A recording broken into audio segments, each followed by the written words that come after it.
Mitos atau fakta, apakah mengisi riwayat pekerjaan pada pendaftaran seleksi P3K tahun 2024 itu tidak penting? Video ini akan membahas secara tuntas mengenai bagaimana cara mengisi riwayat pekerjaan pada pendaftaran P3K tahun 2024 dan apa-apa saja yang harus diisi. Assalamualaikum warahmatullahi wabarakatuh. Kembali lagi di akun Mas Entertainment, akun edukasi informasi mengenai CPNS dan P3K tahun 2024. Nah, pada video kali ini kita akan membahas guys ya, bagaimana cara mengisi riwayat pekerjaan. Karena banyak sekali yang bertanya mengenai Bang, bagaimana cara mengisi riwayat pekerjaan. Karena memang di sini tidak ada ketentuan dari tim pelaksanaan P3K tahun 2024 gitu guys. Jadi teman-teman harus pahami bagaimana cara mengisi deskripsi pekerjaan ini guys ya. Oke, sebelum masuk ke video ini teman-teman jangan lupa like, share, dan subscribe karena 3 poin ini adalah penting bagi perkembangan akun channel pribadi kakak guys ya.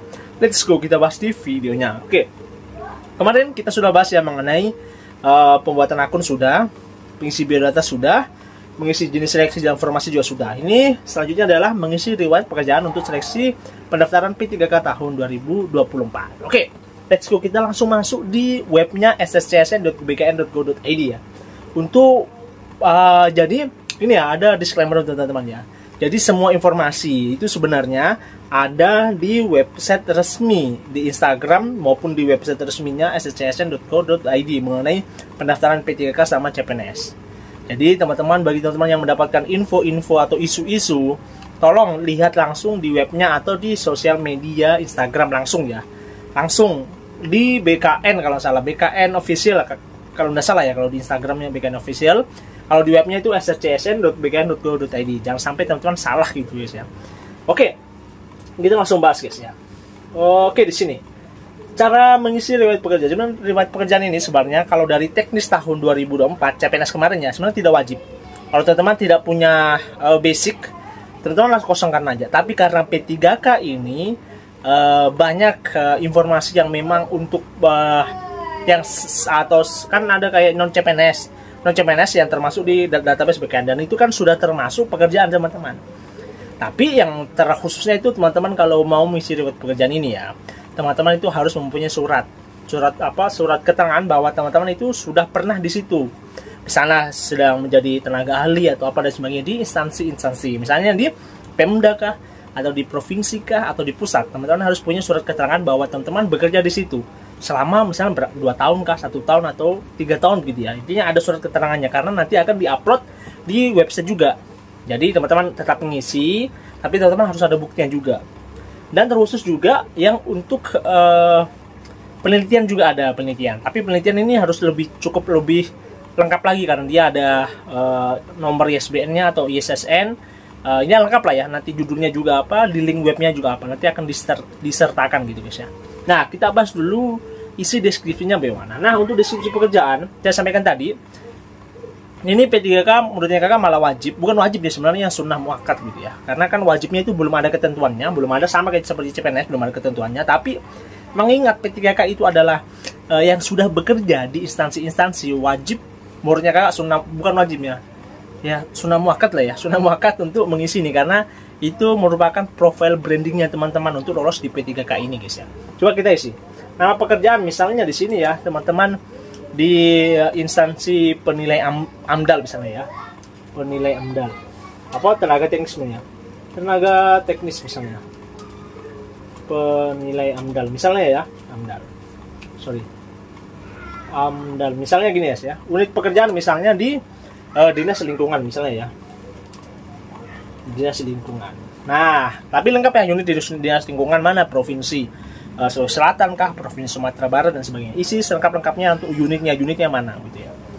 Selanjutnya deskripsi pekerjaan Anda. Nah, ini yang penting ya karena di Juknis itu tidak dijelaskan bagaimana cara mengisi pengalaman kerjanya. Tapi kalau melihat di CPNS tahun 2024 kemarin dan kakak isi juga, itu pertama-tama teman-teman harus isi itu deskripsi pekerjaan teman-teman. Misalnya, teman-teman kan tadi dijelaskan tadi tenaga teknis penilai AMDAL. Jadi teman-teman jelaskan tenaga teknis penilai AMDAL merupakan suatu pekerjaan yang misalnya ditujukan untuk bla bla bla bla. Jadi deskripsi dulu secara umum penilai AMDAL itu apa gitu. Nah, selanjutnya paragraf selanjutnya ya, bukan paragraf, kalimat selanjutnya gitu ya, teman-teman jelaskan lagi job desk-nya apa. Jobdesknya tenaga teknis penilai AMDAL itu apa? Misalnya untuk menilai AMDAL sebuah perusahaan, menilai UKL atau apa dan sebagainya.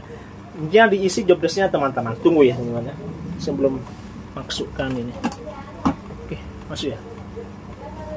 Oke, sudah tercas. Oke, jobdesk pekerjaan. Kalau sudah jobdesk pekerjaan, selanjutnya adalah bekerja di mana dan berapa lama. Jadi misalnya teman-teman bekerja tadi dia di unit ini, masuknya kapan, dan sekarang nih teman-teman sudah resign atau memang lagi sementara sampai sekarang masih bekerja. Teman-teman tulis, jadi dari tanggal berapa sampai tahun berapa. Jadi misalnya saya bekerja di instansi dinas lingkungan Provinsi Sulawesi Selatan itu pada bulan 5 tahun 2017 misalnya, dan sampai sekarang gitu ya. Selanjutnya, kalimat selanjutnya adalah skill yang didapatkan. Skill yang didapatkan teman-teman, ini skill ini gunanya untuk membranding teman-teman gitu ya. Karena apa? Karena ketika teman-teman tidak menunjukkan skill yang didapatkan ketika bekerja ya teman-teman, zero juga, nol juga, teman-teman tidak bisa profil brandingkan dirinya teman-teman supaya bisa dipilih secara maksimal di seleksi P3K gitu ya. Jadi teman isi skill yang didapatkan, misalnya dapat memanajemen atau dapat melihat atau menguasai untuk penilaian AMDAL misalnya gitu guys ya. Tapi silakan teman-teman isi sendiri mengenai skill yang teman-teman dapatkan gitu ya. Oke, kalau sudah itu aman. Nah, selanjutnya bukti kalau teman-teman sudah kerja itu ada di sini ya. Riwayat pekerjaan, tambah pekerjaan. Nah, ini harus jenis instansi, misalnya teman-teman di instansi pemerintah tulis. Instansi ininya apa? Misalnya di lingkungan ya. Kita kasih contoh aja ya. Kementerian Lingkungan dan Hidup misalnya. Instansi perusahaan misalnya, kan ini udah tuh aman. Selanjutnya jabatannya apa? Misalnya tanggal mulai, yang saya sampaikan tanggal mulainya kapan. Selanjutnya gaji pokoknya berapa. Selanjutnya nomor keputusan. Nah, ini penting. Jadi surat keputusannya teman-teman bahwa teman-teman kerja di situ. Jadi di sini nomornya, tanggal keterangan bekerjanya kapan, pejabatnya siapa, lalu teman-teman upload dokumennya apa. Dokumennya itu surat tadi, surat keterangan bahwa teman-teman kerja di situ ya. Kalau sudah, teman-teman simpan ya. Oke. Nah, itu untuk yang bekerja di instansi pemerintah atau teknisnya. Kalau misalnya teman-teman mau mendaftar di di bidang guru ya, kan ada di PPG guru kalau salah ya. Itu kan ada biasa jurnal dan penelitian yang teman-teman sudah lakukan. Nah, teman-teman isi di sini.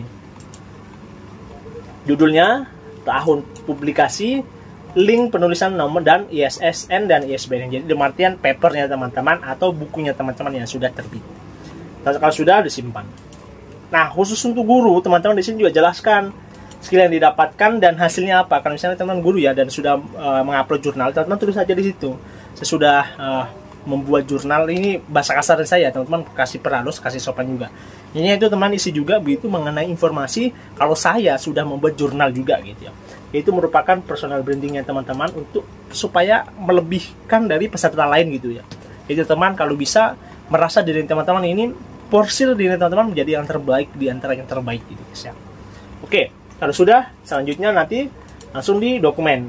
Nah, kalau teman-teman misalnya belum ada riwayat pekerjaannya, tidak usah diisi, tidak apa-apa. Tapi kalau ada, kakak sarankan isi, karena P3K itu kan skillnya yang mau dicari gitu. Jadi dari sekian banyak orang, skillnya yang mau dicari. Oke ya, jadi mungkin sekian ya dari video dari kakak. Kurang lebihnya mohon maafkan. Kalau teman-teman mau bertanya mengenai pendaftaran P3K atau CPNS ya di tahun 2024, silakan di kolom komentar. Dan kakak akan jawab sebisanya kakak. Dan teman-teman kalau mau nonton live soal-soal asli CPNS SKD 2024, silahkan nanti join ya di TikTok yang kakak di Mars Entertainment juga. Silahkan nanti kakak live juga sore atau malam ya, biasanya begitu ya, sore atau malam kakak akan live. Oke, sekian video dari kakak, kurang lebihnya mohon maafkan. Sekian, assalamualaikum warahmatullahi wabarakatuh.